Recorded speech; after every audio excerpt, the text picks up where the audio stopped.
Mahigpit na ring binabantayan ng NCRPO ang pagbili at pagbebenta ng boto upang matiyak ang malinis at tapat na hatol ng bayan 2025. Samantala, bilang ng mga lumabag sa gun ban, nadagdagan pa. Si Ryan Lisiges sa sentro ng balita. Para matiyak ang malinis, patas at tapat na hatol ng bayan 2025, mahigpit na rin tinututukan ngayon ng National Capital Region Police Office o NCRPO ang vote buying at vote selling.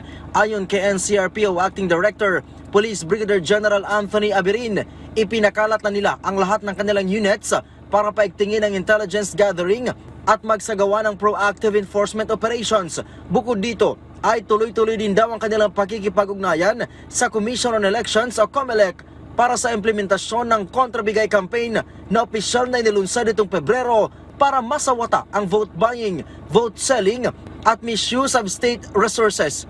Paalala ng NCRPO sa publiko na may mabigat na parusa tulad ng 6 na taong pagkakakulong at disqualification sa public office sa ilalim ng Omnibus Election Code ang sino mang gagawa ng vote buying at vote selling. Samantala, tuloy ang pagtaas ng bilang ng mga naaresto sa pinatutupad na COMELEC checkpoint ng PNP.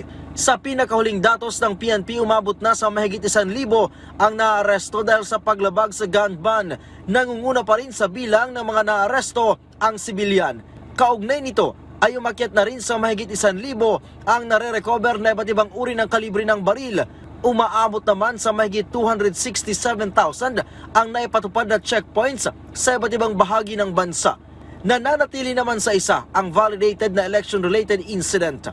Mula dito sa Campo Crame, Ryan Lisiges para sa Pambansang TV sa Bagong Pilipinas.